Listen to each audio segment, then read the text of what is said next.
नमस्कार मित्रांनो, मी चेतन भोरे पाटील आणि तुम्हा सगळ्यांचं स्वागत आहे आपल्या यूट्यूब चॅनलवर. तर मित्रांनो, शेती शाळाच्या टेलिग्राम चॅनलवर तुम्हाला या ठिकाणी नोट्स ज्या आहेत तर त्या सगळ्यात पहिले तुम्हाला मिळून जाईल.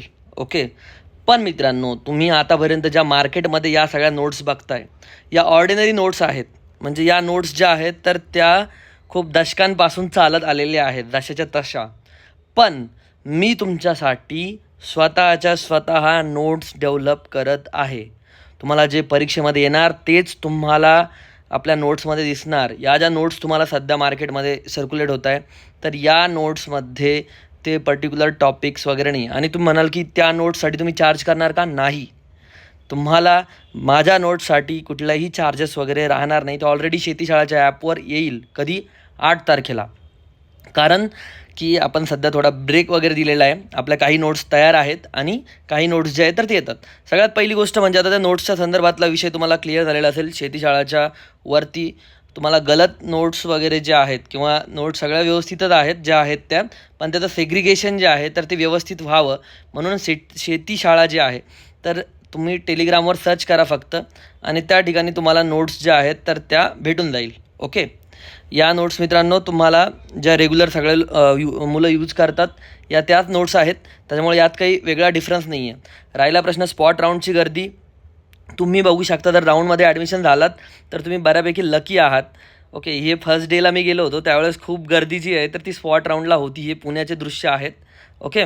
सो ही पण गोष्ट जी आहे तर तुम्हाला क्लिअर झालेली असेल. त्यानंतर मला खूप मित्र वगैरे आपले मिळाले, त्या ठिकाणी आमच्या गप्पासुद्धा रंगल्या, मित्रमैत्रिणी सगळे मिळाले. राहिला प्रश्न मित्रांनो, आता जे तुम्हाला आता पुढं ॲग्रिकल्चरमध्ये शिकायचं आहे, ओके, तर त्या शिकायच्या वेळेस तुम्हाला कशा प्रकारचा सिलेबस असणार, काय असणार, यासाठी 8 तारखेला आपली एक मीटिंग आहे. त्याचा व्हिडिओ जो आहे तर तो डिटेल येणार. ओके. त्या संदर्भात काहीही काळजी करायची नाही. बट जस्ट ओव्हरव्ह्यू देण्यासाठी मी तुम्हाला काही गोष्टी सांगतो आहे.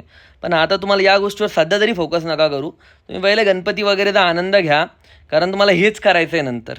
ओके. आणि याच्यामध्ये तुम्हाला जे नंतर ते कसं असतं की सब्जेक्ट दिलेले. ओके. जसं की ॲग्रोनॉमी आहे आमचा आता, त्यानंतर ASDS आहे. तर ॲग्रोमध्ये ॲग्रो 111 आहे, ॲग्रो 112 आहे. याच्यामध्ये तुम्हाला मेट्रोलॉजी म्हणजे आपले ढगांच्या वगैरे संदर्भात ज्ञान असेल. ओके. त्या संदर्भात कशा प्रकारचे क्लाउड्स असतात किंवा क्लायमेट वगैरे संदर्भात वेदर काय असतं, क्लायमेट काय असतं, सगळ्या गोष्टी ज्या आहेत तर त्याच्यामध्ये क्लिअर केल्या जाणार. शेतीच्या संदर्भात जे बेसिक नॉलेज जे आहे टिलेज वगैरे जे, तर ते तुम्हाला ॲग्रोनॉमीमध्ये भेटून जाईल. ओके. लाईव्ह स्टॉकमध्ये जे आहे हा सब्जेक्ट जो आहे live stock production and management, याच्यामध्ये तुम्हाला सांगितलं जाणार की कुठल्या प्रकारच्या वेगवेगळ्या गायी किंवा वासरं किंवा वेगवेगळे जनावरं आहेत ते कोणते असतात, काय असतात, तर बेसिक फंडामेंटल नॉलेज जे आहे तर ते दिलं जाणार. किती आकडे आहेत, किती भारतामध्ये आहे, असं सगळ्या गोष्टी आहे. ओके. मग असे वेगवेगळे सब्जेक्ट आहे. हॉर्टिकल्चर आहे, लँग्वेज नावाचा सब्जेक्ट आहे. त्यानंतर मायबो आहे, मायक्रोबायोलॉजी, जे की तुम्हाला बायोमध्ये तुम्ही शिकला असाल 12ला I think. Okay. Soil science आहे, जमिनीविषयी सगळी माहिती देतं. याच्यात थरं वगैरे जमिनीचे कसे असतात, जमिनीचे प्रकार कसे असतात, जे तुम्हाला 7वी-8वी झालेलं असेल मे बी, तर तुम्ही नीट दिलं असाल, पण एवढं डिटेल त्यावेळेस झालं नाही. तर हे थोडं नॉर्मली डिटेल्ड असतं. ओके. याच्यात जास्त काही फरक नाही आहे. राहिला प्रश्न AGH नावाचा सब्जेक्ट आहे ना. त्यानंतर बायो आहे. आता ह्याच्यात कसं आहे AGH, आता बायो आणि मॅथमध्ये कसं आहे, तुम्हाला जर तुमचा PCB ग्रुप असेल तर तुम्हाला या ठिकाणी मॅथ कंपल्सरी असतं. ओके. आणि 12थमध्ये जर तुमचा PCM असेल तर तुम्हाला बायो कंपल्सरी असतं है ना. सो हा सगळा विषय आहे. त्यानंतर मित्रांनो ह्युमन व्हॅल्यू आणि इथिक्स नावाचा सब्जेक्ट आहे. सो असे वेगवेगळे सब्जेक्ट आहे. DEG आहे, NSS आहे ना.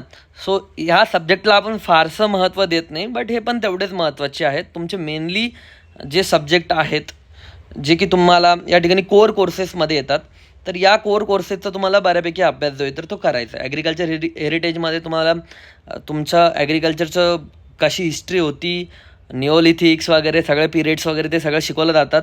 आणि काय आहे की हे सब्जेक्ट शिकवत असताना तुम्हाला पर्टिक्युलर टॉपिकचं एक ओव्हरऑल नॉलेज जे आहे, बेसिक्स नॉलेज जे आहे तर ते देण्याचा प्रयत्न सुरुवातीला होतो. मग नंतर हे सब्जेक्ट जे आहेत ते डीपमध्ये घेत चालणार. मग तुम्ही जर पुढच्या सेमिस्टरला गेले तर ॲग्रो 1, 2, 3 झाला है ना. मग त्याचा पुढचा पार्ट जो आहे तर तो करतात ते कंटिन्यू. सो याच्यासाठी आपली बॅच पण मी लॉन्च करतो आहे, बट ही त्या संदर्भात नसेल. ही बॅचचं थोडं वेगळं कन्सेप्ट आहे. तुम्हाला 8 तारखेला मी करेल क्लिअर. ज्यांनी काउन्सिलिंग वगैरे घेतलेली आहे आपली, त्या विद्यार्थ्यांना त्या पर्टिक्युलर काउन्सिलिंग अमाऊंट एवढं डिस्काउंट मिळणार आहे. ज्यांनी ऑलरेडी बॅचसाठी घेतलं त्यांना फ्रीमध्ये ॲड होणार आहे. सो मी आता सध्या पुण्यात आहे आणि मला तिकडे गेल्यानंतर सगळ्या गोष्टी ज्या आहेत तर त्या व्यवस्थित करायच्या आहेत. ॲपवर सगळ्या गोष्टी ज्या आहेत तर त्या तुम्हाला मिळून जाईल. त्याच्यामुळे ॲप तुम्ही डाउनलोड करा. ज्यांना इन्स्टंटच नोट बघायचे आहे, कशा प्रकारचा अभ्यास असतो हे बघायचा, त्यांनी सरळ सरळ शेतीशाळाचं जे ॲप आहे ना, शेतीशाळाचं टेलिग्राम चॅनल ना, सरळ सरळ त्या ठिकाणी जाऊन ज्या रेग्युलर मार्केटमध्ये नोट्स आहेत त्या बघून घ्या. पण स्पेशल नोट्स ज्या आहेत, ज्या तुम्हाला येतात, ज्याचा सिलेबस येतो, जो तुम्हाला पुढे कॉम्पिटेटिव्हसाठी कामी पडेल, सगळ्या गोष्टी, तर तो तुम्हाला मित्रांनो 8 तारखेनंतर आपल्या ॲपवर, शेतीशाळा ॲपवर फ्री ऑफ कॉस्ट बघायला मिळेल. Thank you so much. व्हिडिओ तुमच्या जास्तीत जास्त मित्रांसोबत सध्या तरी शेअर करा आणि 8 तारखेला या सगळ्या आपल्या जर्नीमध्ये सामील व्हायचं विसरू नका. पुढेही मी तुम्हाला असंच गाईड करत राहणार आहे. तुमचे स्कॉलरशिप असो, तुम्हाला कॉम्पिटेटिव्ह करायची तर त्या संदर्भात असो, तुम्हाला काय करायला पाहिजे, काय नाही, काय चुका आमच्याकडून झाल्या ज्या तुमच्याकडून व्हायला नकोत, या सगळ्या गोष्टी संदर्भात गाईड करणार आहे. भेटूया पुढच्या व्हिडिओमध्ये. जय हिंद, जय महाराष्ट्र.